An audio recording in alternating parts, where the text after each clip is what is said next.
was freaking out today, like almost in tears over the Instagram not taking the video. It's so hard. Okay. Here we are.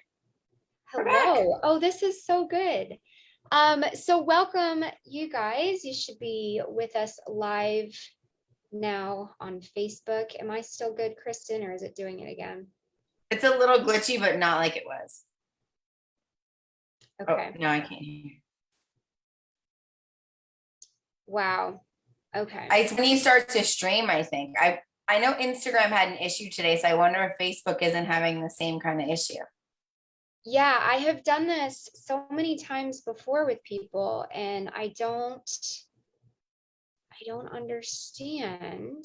I actually Googled it. What's Is going something on? wrong with Instagram today? Very uneducated way to put it. And there was a thing. So I wonder if that's why. Because they're linked now. Yeah. They must have run an update or something. I think they did. Okay, let me just see. Thanks for being patient, you guys. Oh, no problem. Okay, I see that it is on. So let's just go for it because it looks like it's coming through into Facebook fine.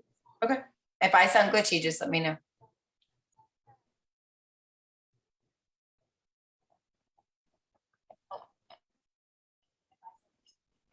Okay, I'm going to turn my video off again and see if that helps. Okay. So if you guys are here live, I can see you. Just say hello. Let me know if you're here.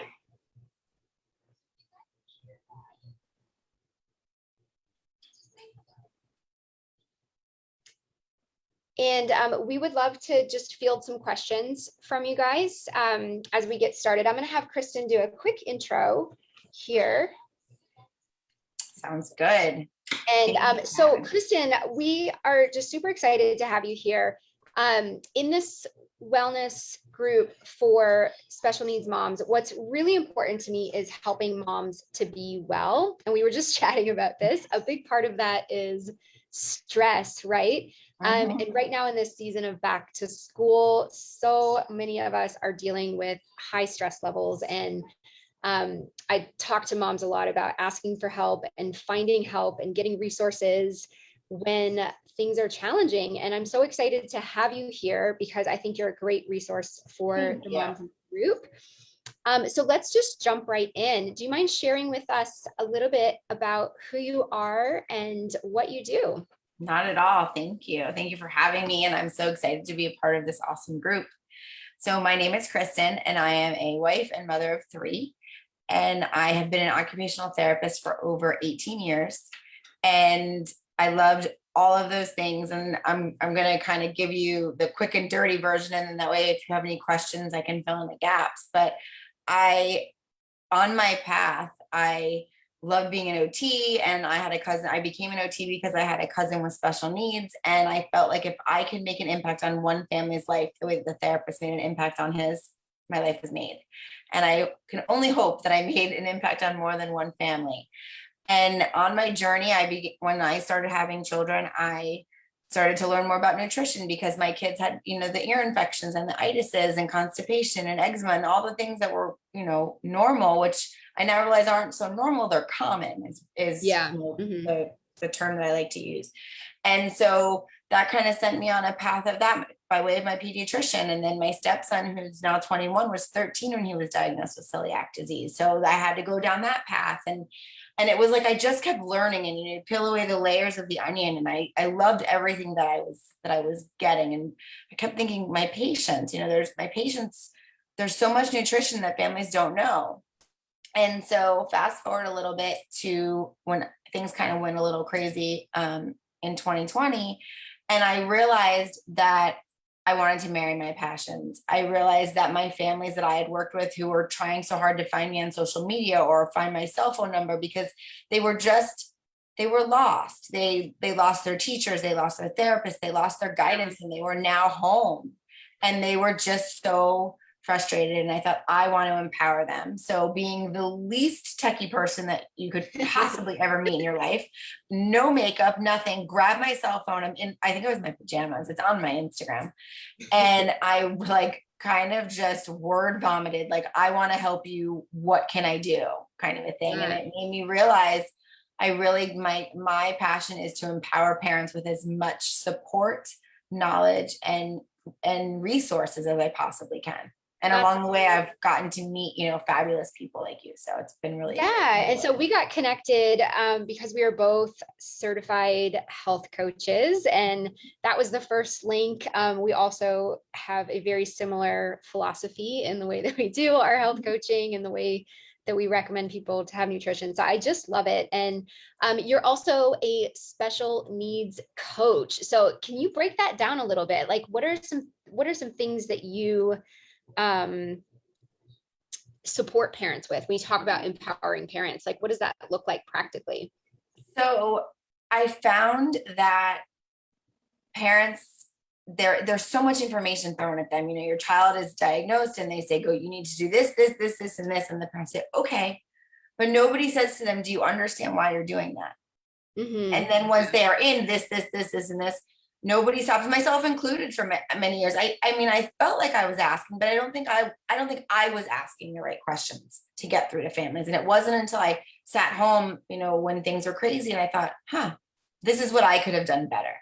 Yeah. And so I don't think families know why you go to OT, or why you go to speech, or why would you do ABA, and how are you supposed to fit all these things in? And, one of my favorite lines is, before a diagnosis, your child is a child, and your child needs to be able to be a child. And so I kind of guide parents through the initial diagnosis, the process. This is what it means. This is some of the things that you can expect, in the therapy world.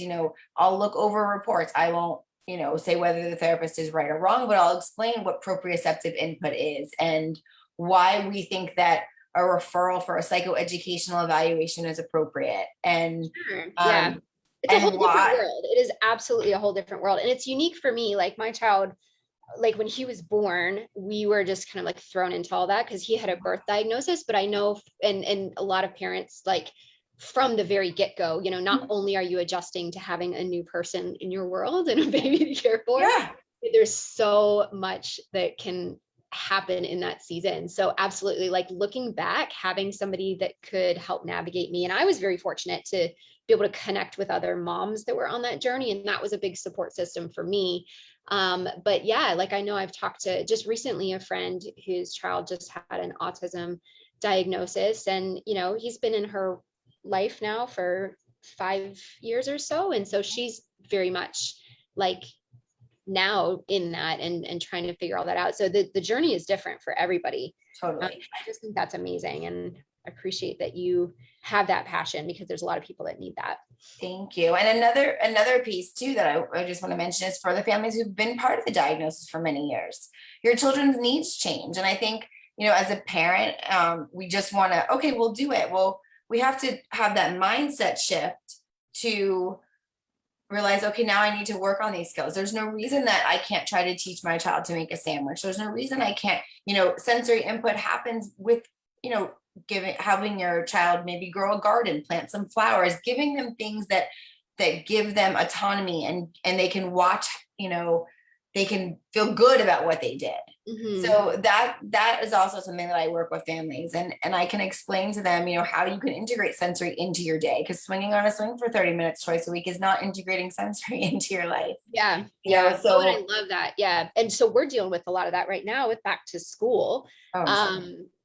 Like when you're talking about different seasons and different transitions, like, absolutely. So back to school is, it's tough, every time your child goes from summer into new routines and new environment and new challenges and new stressors and, a brand new teacher. And it's so much. And I've had lots of conversations with moms just in the last week that are, trying to get their kids situated and trying to get their needs met, to make sure that they have the support they need at school. And, everybody's just kind of frazzled right now. So I'd love to kind of jump into that topic of back to school. And so you guys that are watching live, if you are here live, all you need to do if you have questions is just pop a comment here on this live video and I'll be able to see that and we will address those as we go. But if not, I'm sure we're going to have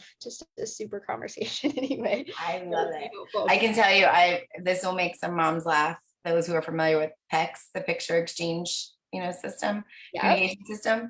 So I was like, all right, the therapist in me kicked in. I was like, this is the morning routine and it is laminated and is by the front door. And this is the night routine and it's laminated on the back of the bedroom door. I'm like, everybody needs a little bit of a refresh and a reboot. So let's make this happen. Yeah, absolutely. So that was going to be my first question is like changing routines, right? All of a sudden routines change. What are some of your tips or tricks for helping our kiddos with extra needs in this time of transition? I think that it depends where your resources are. If you have a great therapist that you can connect to and say, listen, I'm going to be honest with you, I would like some pictures of this. Like, think about your routine and break it down. Because what I tell parents is if I took your planner away, like I have my planner right here and it's pretty well filled in and it's only the second day of the month. If someone took that away from me, I would be frazzled. So what can we do to make life, can we simplify life for our kids? So if you can get the pictures, if you can get that from a therapist, great. If you can't, take a picture from the internet, Google, you can find anything on there. If your children are older, you can have them write a list. You can put it where they're going to see it. You can lay their clothes out the night before. I told parents, and some will say, well, what do you mean? That looks so silly. Take masking tape or painter's tape and put a square on the floor. And that's where your shoes go. That's where your backpack goes. And it's not going to be forever, but like you said, there's new teachers, there's new friends, there's some kids have new schools. That's all of the chaos. If you think of Pigpen, he's a cute little boy, but he's got all those things going on. If we could take some of those things in the air and bring them down, especially for our sensory kids, and we all have sensory concerns, but when your sensory interferes with your function, then that's a problem. And when there's so much going on, I wouldn't expect anything less for moms and for children and dads, of course, to be a little frazzled. So think about the things that are the most important and make a routine and then try to translate that to your child. So again, pictures, making a list, pulling pictures off of Google, masking tape on the floor. It does not have to be fancy. Does not have to be pretty because it's not forever. Yeah, absolutely. That's great. And I appreciate, like, I've done that with my son a little bit. Like, we just instituted like our morning routine because getting out the door is the hardest part. Cause just like you said, he like is doing a million different things and it's just so hard to get him to move from step one to step other. So we use the pictures and we go through that. And we've also set up like a reward system for him. So like once he gets through all of that and we're ready to get in the car, he gets his iPad because, if he doesn't have, it's not exciting for him to do that stuff. And it's not exciting for him to get in the car. And it felt weird, like before somebody explained it to me as like, you've got to give him that motivation. I was like, he should just do these things, but of course he shouldn't. It's more fun to go play with his toys and he can't break that down on his own. So the schedule really makes a big difference. And you can get an expo marker. For some children, they need that extra little step where they can put an X over it. So, wake up, brush your teeth, put an X over it because I did that task. Get dressed, put an X over it. I did that task. And keep going. And then when they get to the end, boom, they get, the iPad or they get whatever their favorite breakfast. I mean, you can make it a million things. And that's another thing that I do with parents is I do like a task analysis. Like, what is your concern? I have a mom that I worked with and she had some struggles with her son and she just told me, we just sat and talked it through. And she was like, how do you pull these things out of the air? I'm like, it's my job. I enjoy it. Right. Right. I'm like, I don't know. All the time. I'm like, you can spend all the time and energy trying to figure this out if you want, or I can tell you exactly what you need to do because that's the wheelhouse, right? This is your wheelhouse. Totally brain works. The power of an expert. Yeah. Yeah. So getting out the door, the routines, I love that. Make it simple. talk to the therapist, like you said. So, when the kids are going back into school and they're receiving therapy at school, sometimes for me, it feels like there's such a big disconnect between, like, I see his IEP and I see that they're working on these goals with him. And then I'm just like, I don't ever hear from them. And I know school therapists are super overloaded, and that's not necessarily what you do, but like, it can feel just very much like I'm just powerless in this situation, and I don't even know. So like with IEPs and in all of that, like how do we translate that? I know for my families, we have an educational advocate down here who I happen to know her very well. I refer a lot of my families to her, and she is specific in the education realm, and she knows the laws, and she will go to IEP meetings with the families. As far as the implementation and the communication between therapists, I tell parents, become very comfortable with the ESE specialist. If you have a good rapport with her or him, then things kind of go a little bit more seamlessly. You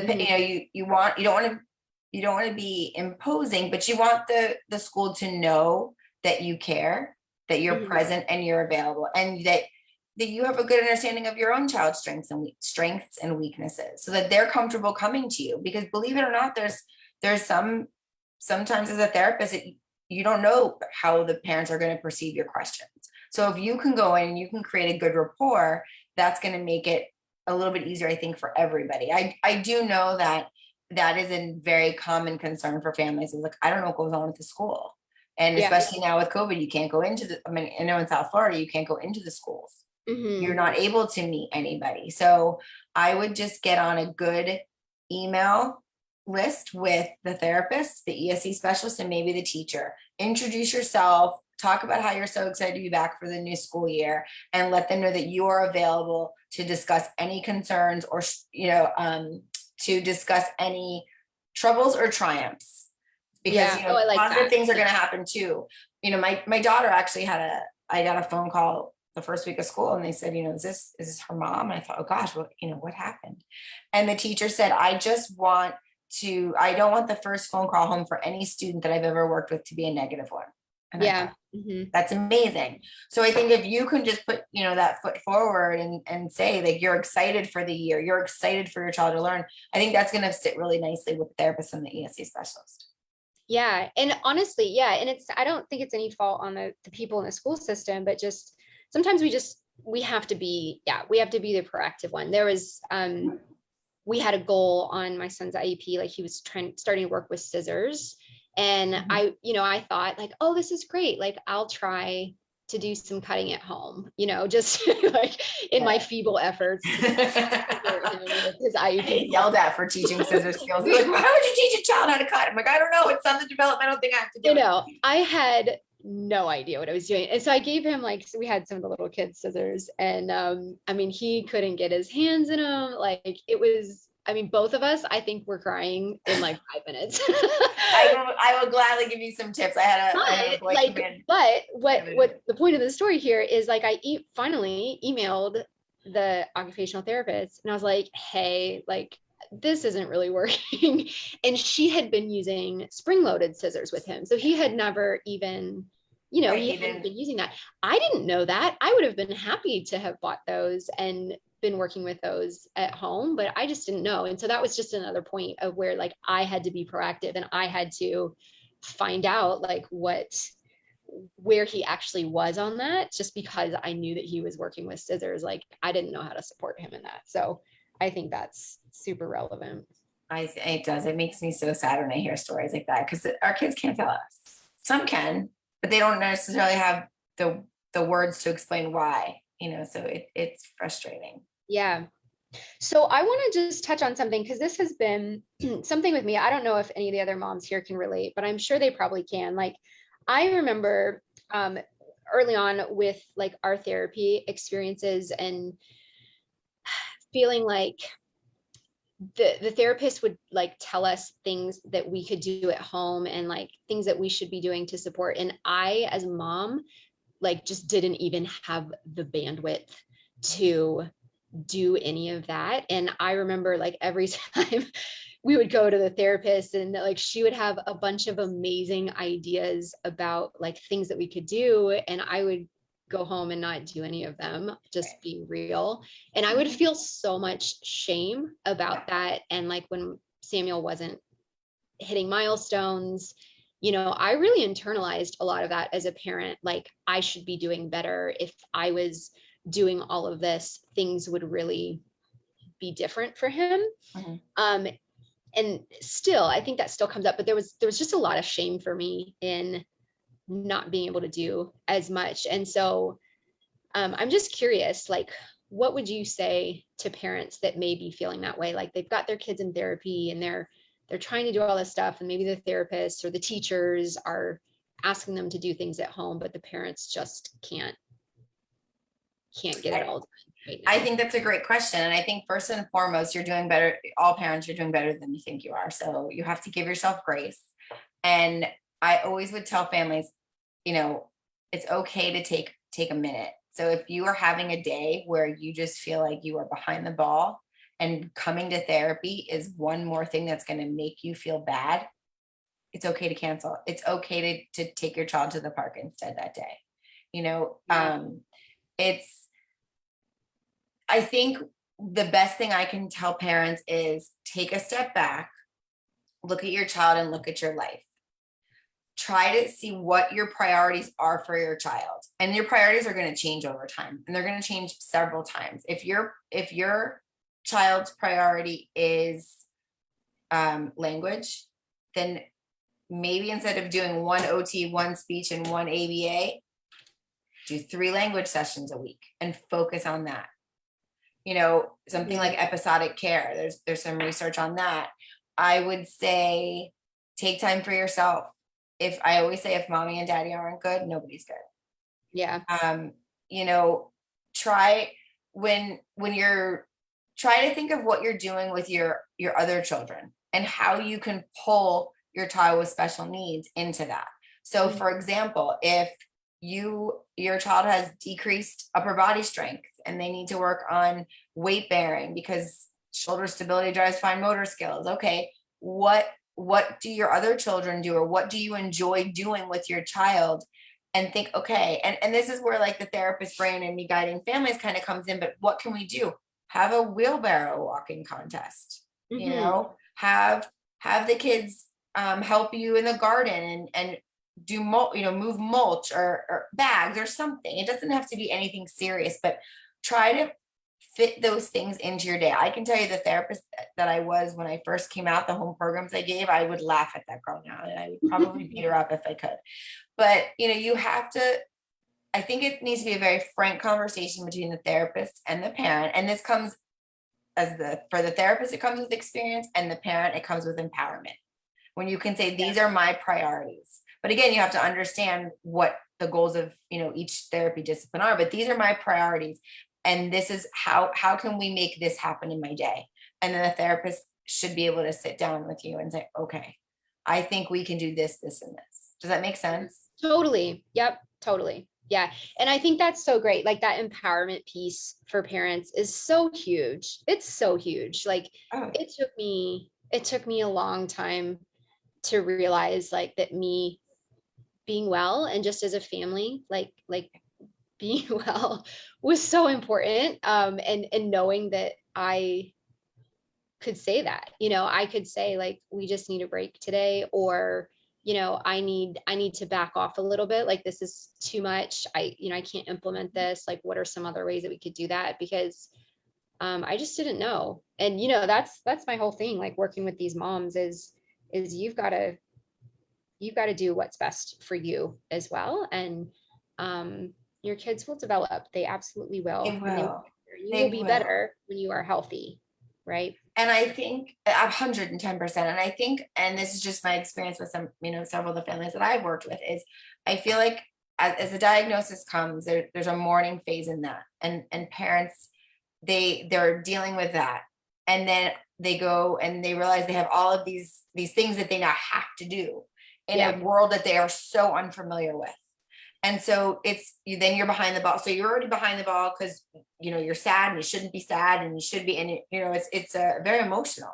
And then, okay, now I have therapy, but why am I going to therapy? And if I ask the therapist, then am I stupid?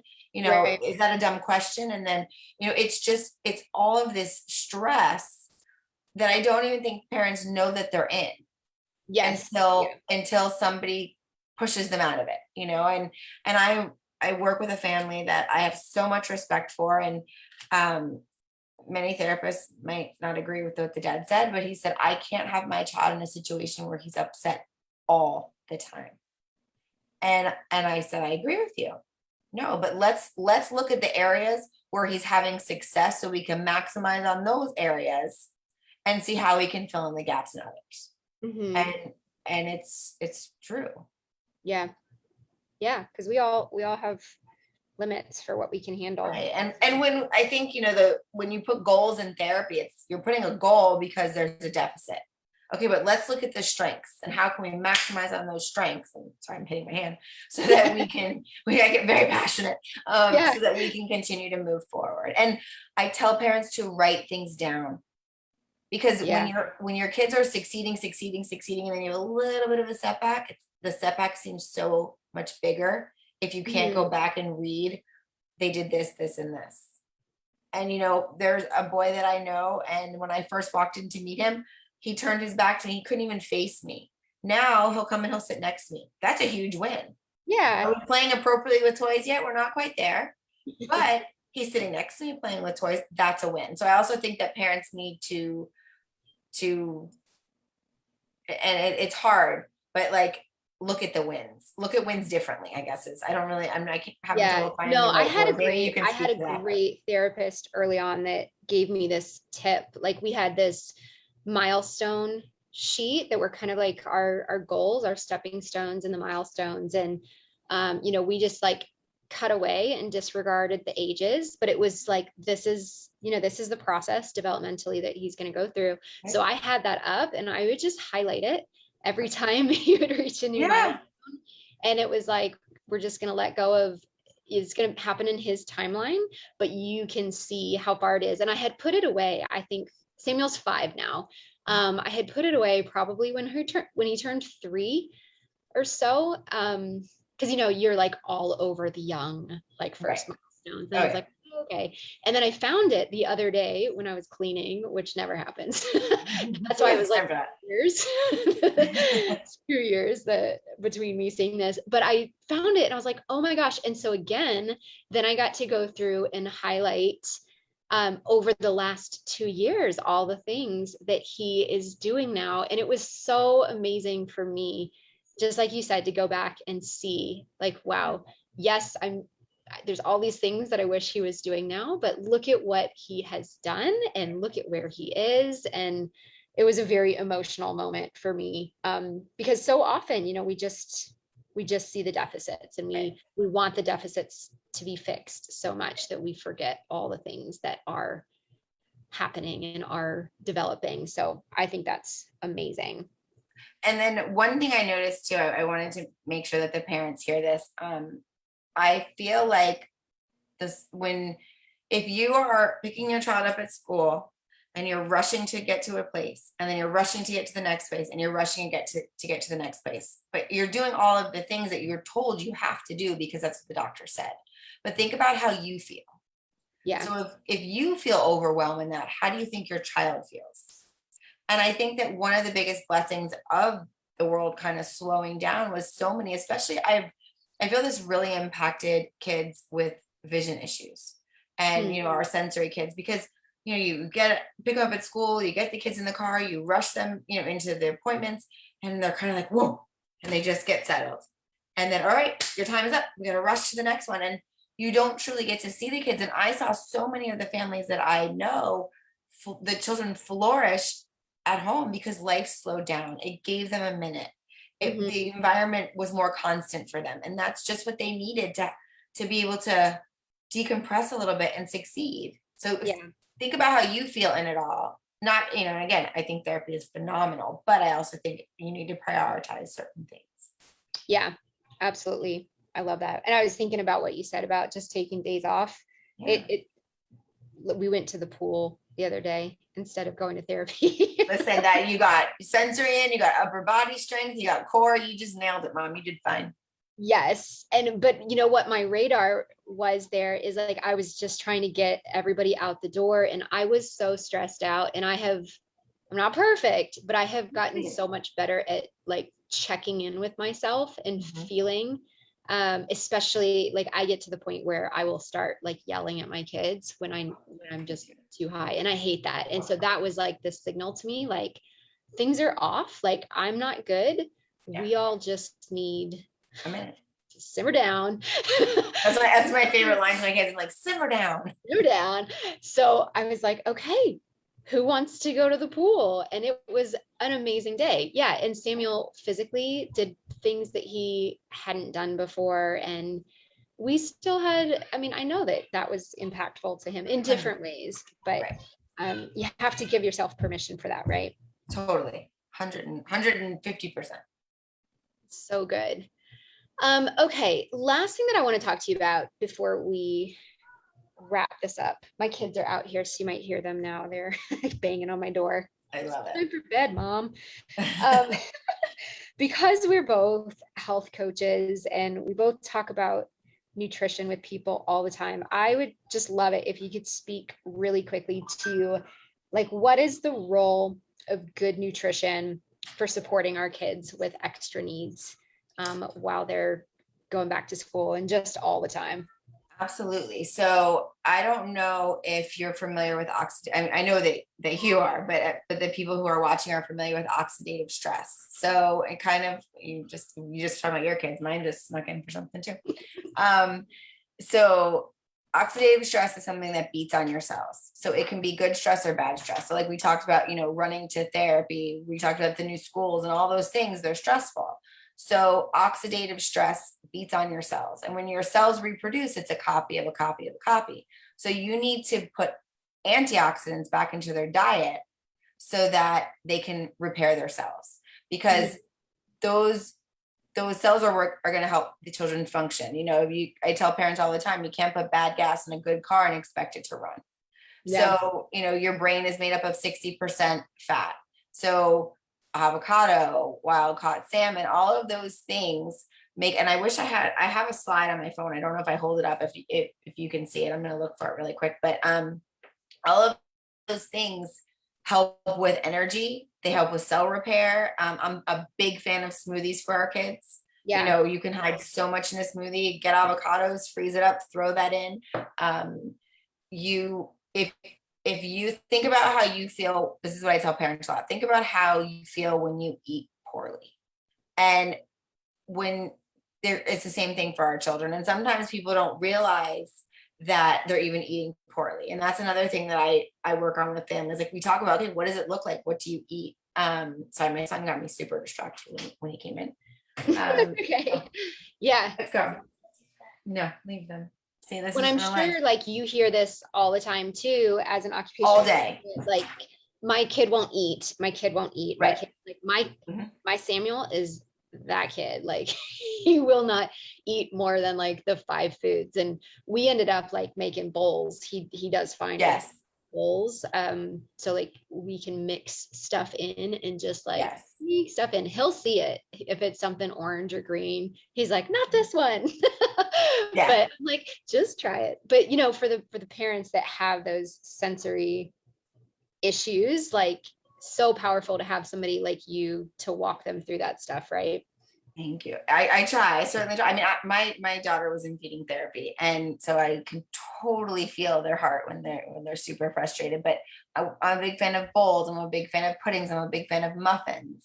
Healthy muffins. You can hide zucchini and carrots and muffins, pumpkin all day long. Yes. I don't know if I hold this up, if you can see it, but this on the left, it's before good nutrition. This is from a Dr. William Sears presentation I went to, and after, and it's a child's handwriting. Let me see if I can make it a little bit bigger, but this is just one of the things before and after for a child's handwriting. It probably doesn't look as neat, on the screen, but you can see like it's just more even and things like that here. Oh yeah, interesting. Yeah. I will try to put that into like a real slide one day when we talk, just to show No, you. totally. Because, Well, and you can post it after we finish this. You can post it in okay. like tweets here for people to Oh, see. perfect. Perfect. And I'm going to tell a quick story if you don't mind, but a boy that I worked with went to a very prestigious, he came in for an evaluation. Goes to a very prestigious school, and his dad was really upset because he can't attend. So I said to him, hey, how are you? And we talked a little bit, and I said, buddy, what do you eat for breakfast? And his dad looked at him and looked at me and he goes, I try to shove a shake in him and he won't drink it. I'm like, okay. So, well, what do you have for lunch? Do you even eat lunch? And he's like, a granola bar. Very meek. And then by the time the conversation ended, this child had to go to school all day on a granola bar, go to practice. He played a sport after school, and then was expected to come home and do his homework. Oh my gosh. And the neurologist put him on ADD medication, which suppresses your appetite. So now you have something else on top of it. And I said to the dad, Dad, I think your son has a nutritional deficit, not an attention deficit problem. And he looked at me. He said, nobody has ever asked me what he eats. Never. Wow. And that is the case for so many of our kids. And then you throw in our kids who are super picky eaters and different things like that. And, you and I have developed strategies over the years to bridge the gap on different things. And I really think that our goal, our mission or our goal is to try to talk to as many medical professionals as possible to ask, what does your child eat? What does that day look like? And then we can help fill in the gaps. Does that make sense? 100%. Yeah. And that's such a big thing. And I do that with the moms too. And so I actually brought the gummies because it may transition into that at some point. And I am sure that if I turn my video on, it's not going to go well. That's okay. I have some too. I can pull them out if you want. I'm going to try because if you guys who are watching this live or on replay resonate with that, like, okay, my child probably has a nutrition deficit. One of the things that Kristen and I both use personally and with our families and recommend for families. Here we go. And it was my pediatrician was the one who told me about this for my children. Yep. And it was my holistic nutritionist that I work with who connected me to these. So I brought these. These are the fruit and veg. These are whole food supplements that I'm not going to spend a lot of time talking about, but it's basically a way to get plant nutrition, whole food, good nutrition into our body every day and kind of bridge that gap if your kids are picky eaters or are not willing to eat fruits and vegetables and different things.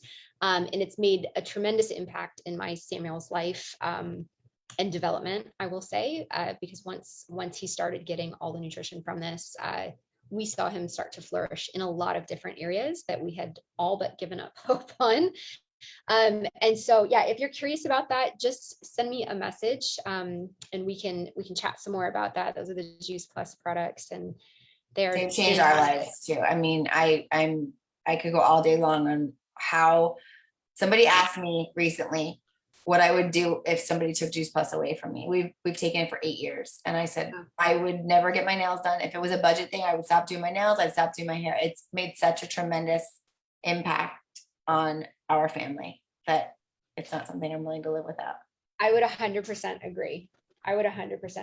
It's where I start my day every day. I'm trying to open these up so that and then also for the families who have the sensory kiddos who can't do the gummies. One thing I recommend for families is to put them in the fridge because sometimes when they're colder, I don't know, the kids like them more. But also that we have capsules that you can open and put into a bowl or a shake. My son, who is 9, he actually prefers now to take the capsules. I think he thinks it's cool. And my husband takes the gummies. My dog, the whole family, takes it. But the capsules are great to open up for your little sensory kiddos. This is them. So what we did is we kind of like supplemented out fruit snacks because my kids do really well with the gummy. So they're just like little chewables, and it's 20. And these two, there's another one that's fruits. You were talking about the antioxidants, the berries. We use that one too. But 20, 30. Oh, you're all glitchy. Different fruits and vegetables that are dehydrated, packed in. Should have known that was going to happen. I know, you're frozen. Am I back?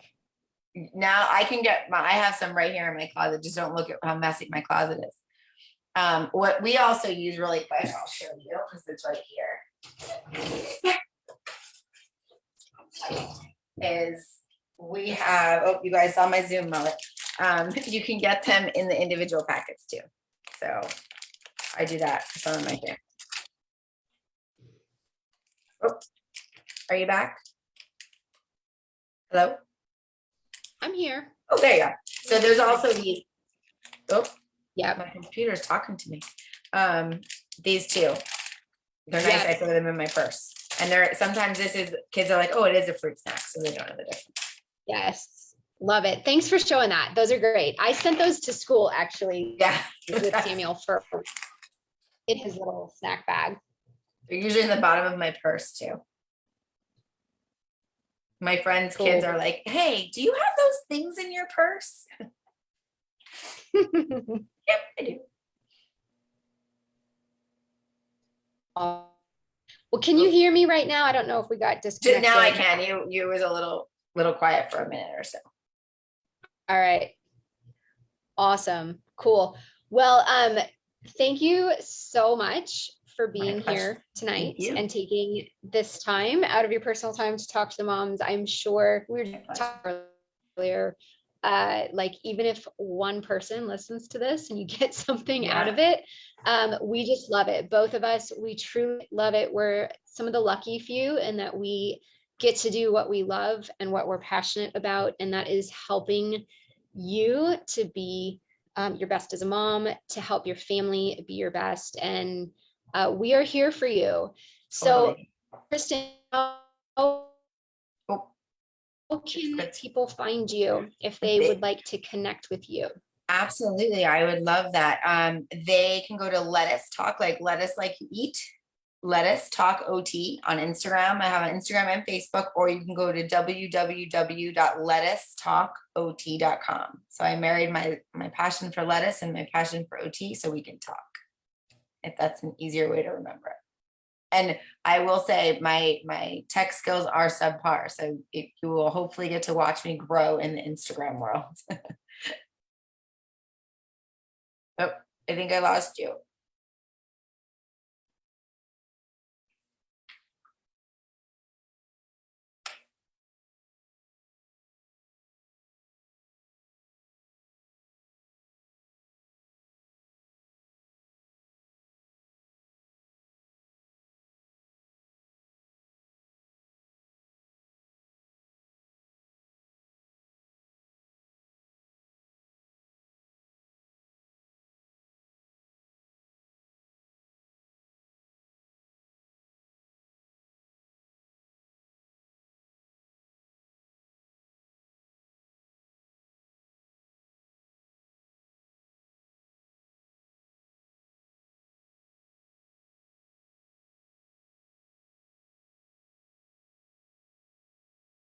Am I still live on Facebook?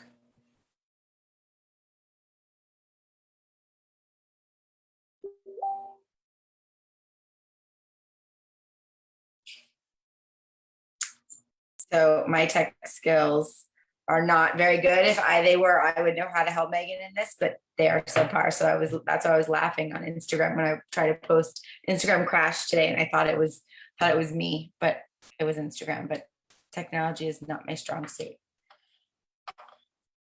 So I am going to say goodbye on behalf of all of us. It was a pleasure to meet everybody, and I look forward to being back soon. Bye.